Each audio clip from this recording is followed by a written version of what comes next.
Procrastination is a curse that haunts us all. It strikes when we least expect it and completely cripples not only our productivity, but our ability to keep up with all of our obligations. There's a popular myth that lack of self-discipline is the cause of procrastination. This is not an opinion that I agree with.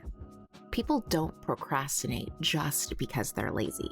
So many factors go into your motivation level, and this generalization can be really harmful. So why do we procrastinate?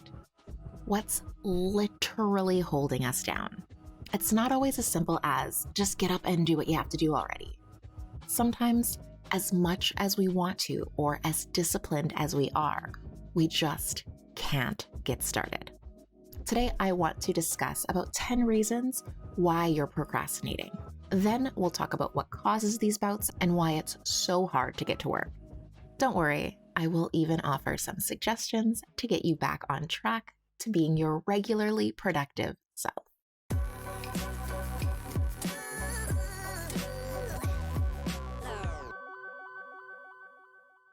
So what is procrastination? Procrastination is that feeling of disinterest or lack of motivation. It's when you know you need to get up and tackle that looming dumpster fire of a to-do list, but you just can't get out of bed. You know you need to get started, but for some reason you just can't seem to be able to work up the will. This is not an all or nothing mood. It can be a bit of a spectrum. Your procrastination level can be caused by many factors. Everything from diet, physical activity, depression, stress, and even ADHD can influence your motivation. While being mindful of your habits can help, small steps towards making progress can be incredibly motivating when you are crippled by procrastination. Many triggers lead to procrastination. These 10 cover the most popular reasons. Identifying what led to your motivation loss can also help you to stay vigilant of these traps. This way, you can avoid them before they drag you down. First up, I suck at making decisions and I can never stick to a plan. You're standing in the cereal aisle and you can't make a decision. Lucky Charms or Fruit Loops? Lucky Charms has marshmallows, but every O is tasty in Fruit Loops. Besides, we both know you're just gonna pick out the marshmallows anyways. You stand there, staring and staring. You're paralyzed, unable to decide. Is this you? Does this at all sound familiar?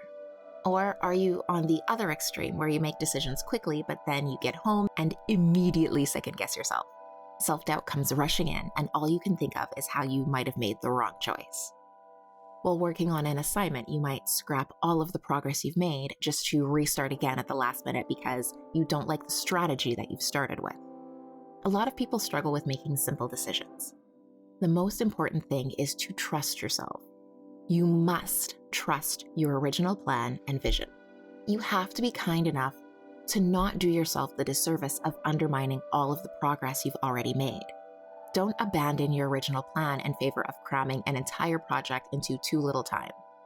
Trust the strategy you've already committed to.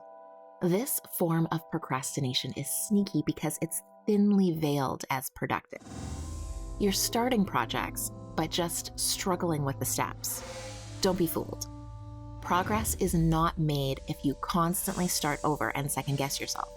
You are just burning energy with no real headway to show for it. Stick your original plan through to completion. Trust me, you will feel much better once it's finished.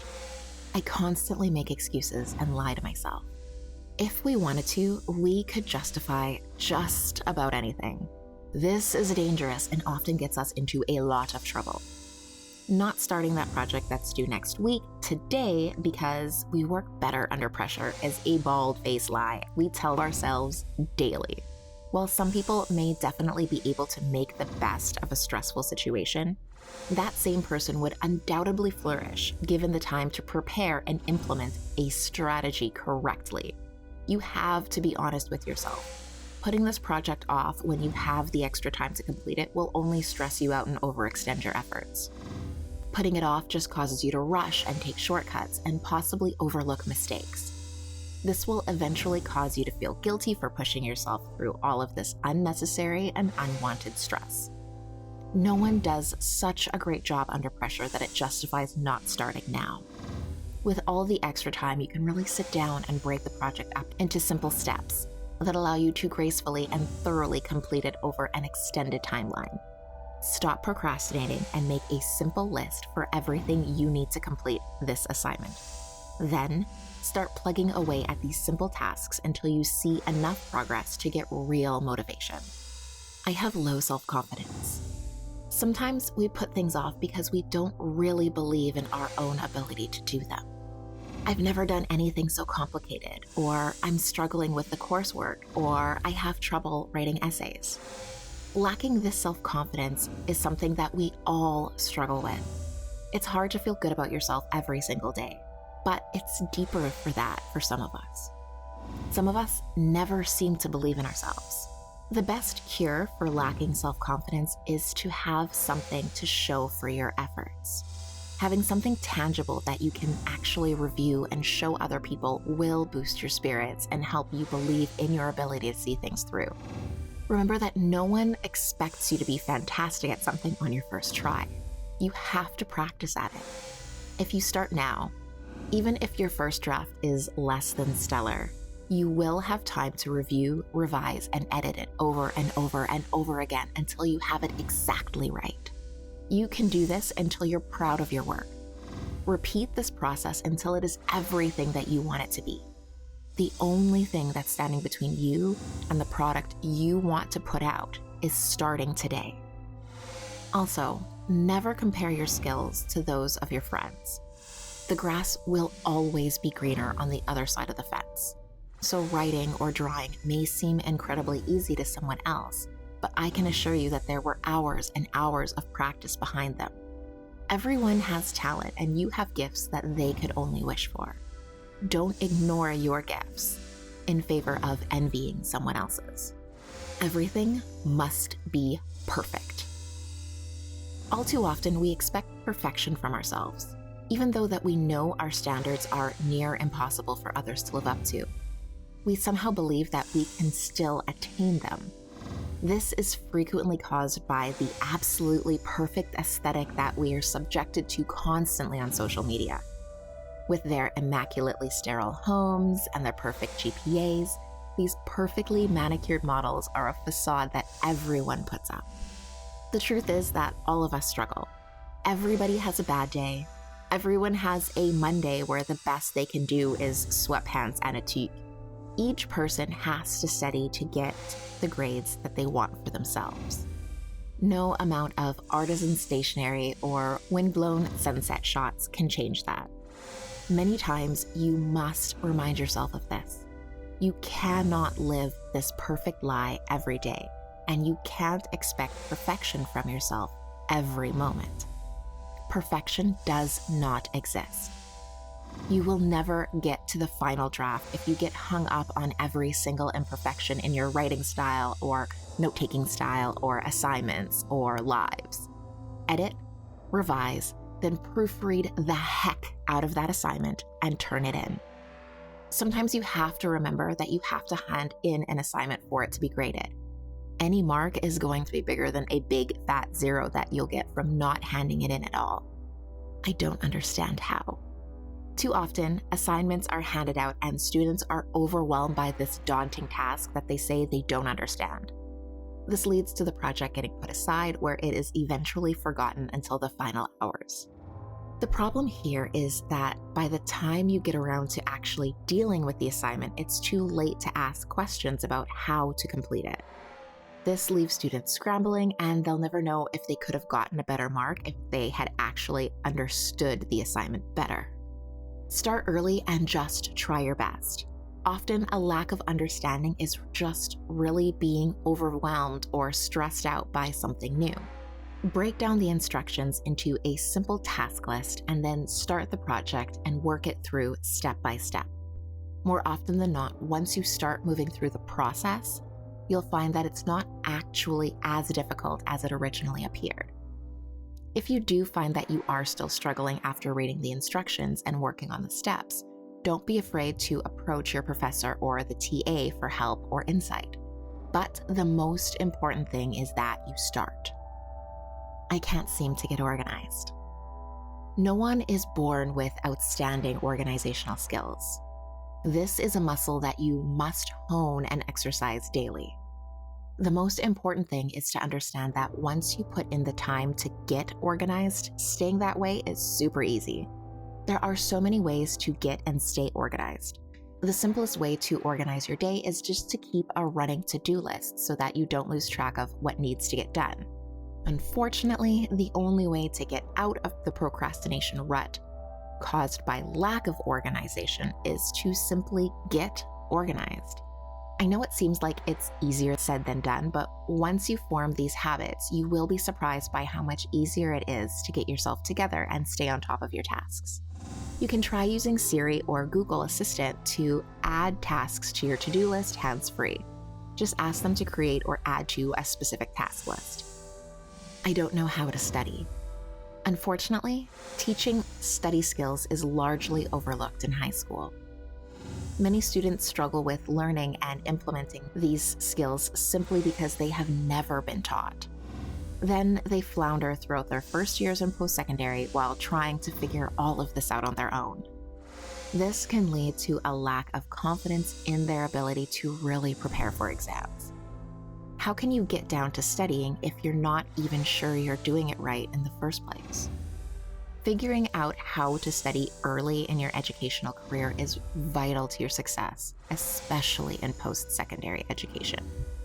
Many students enter college or university after never having studied a day in their life, only to find themselves struggling shortly after enrolling. This can lead to a crisis of confidence in their ability to graduate, in their intelligence, and even their self-worth. What's really unfortunate about this is that study skills are so easy to develop and learn.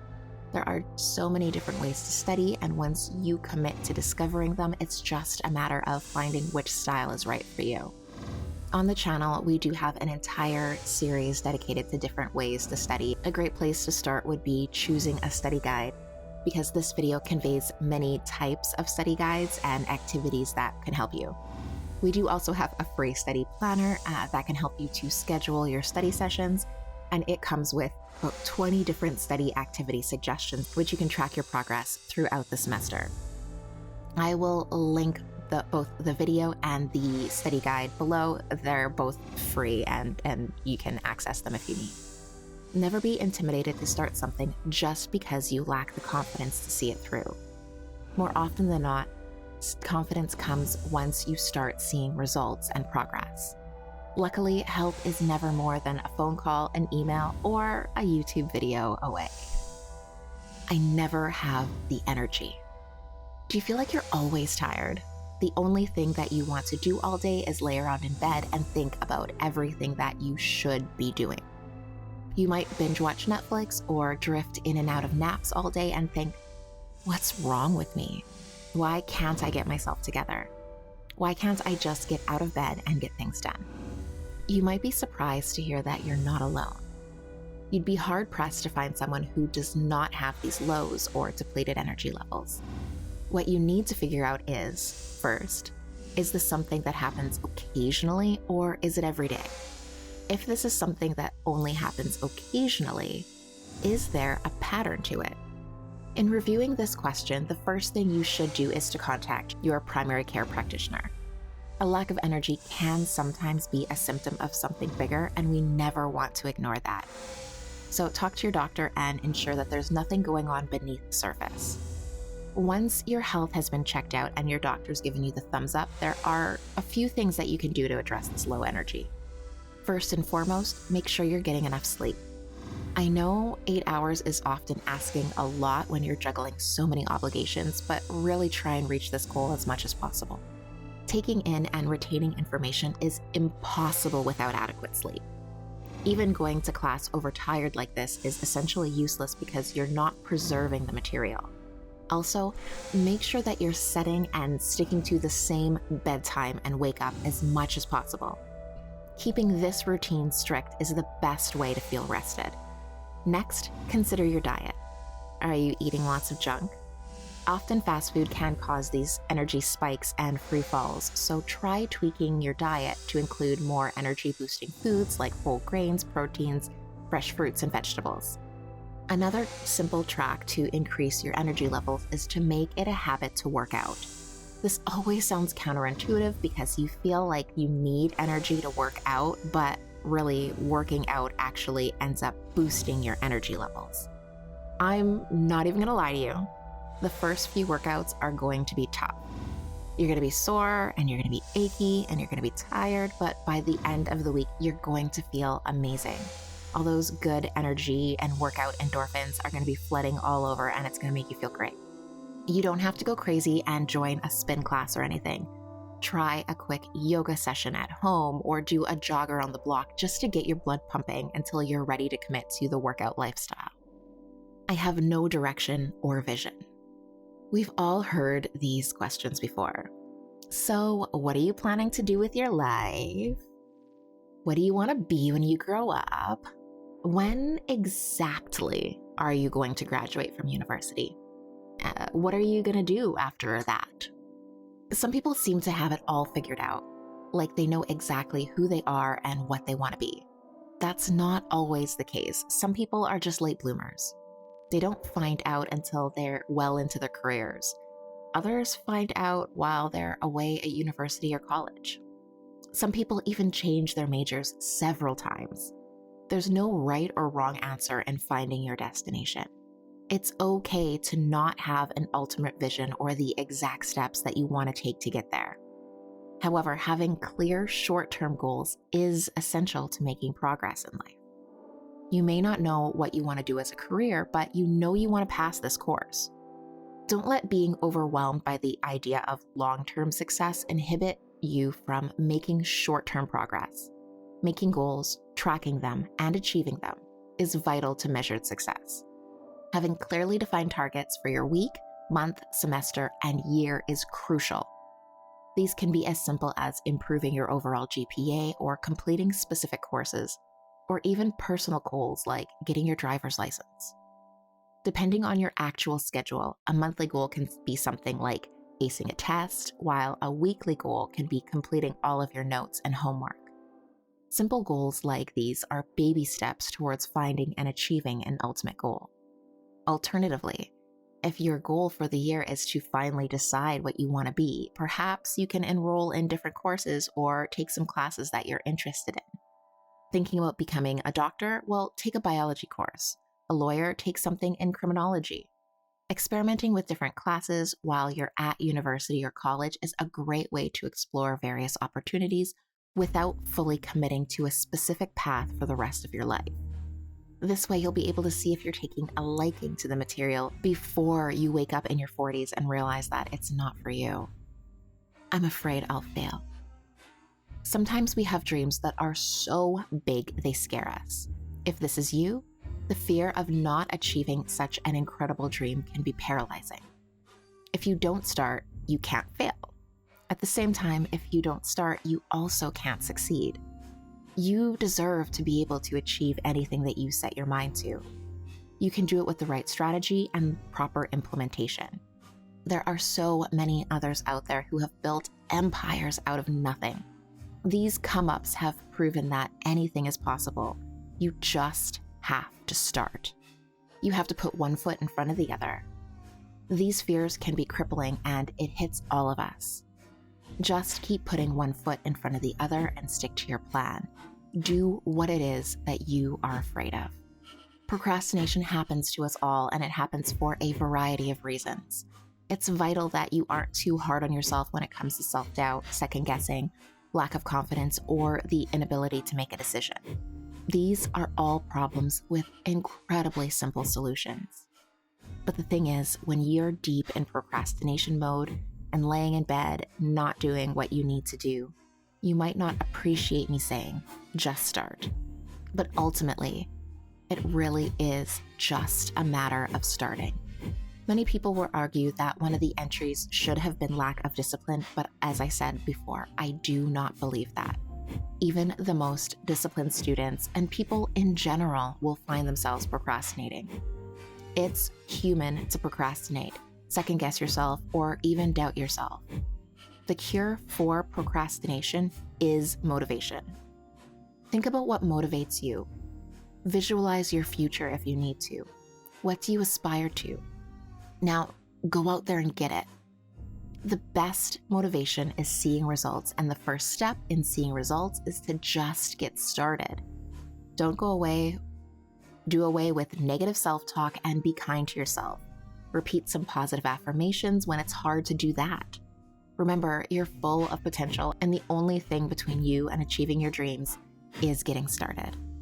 That is all for this week's episode of the Absolutely Studying podcast. I am so honored that you chose to join me.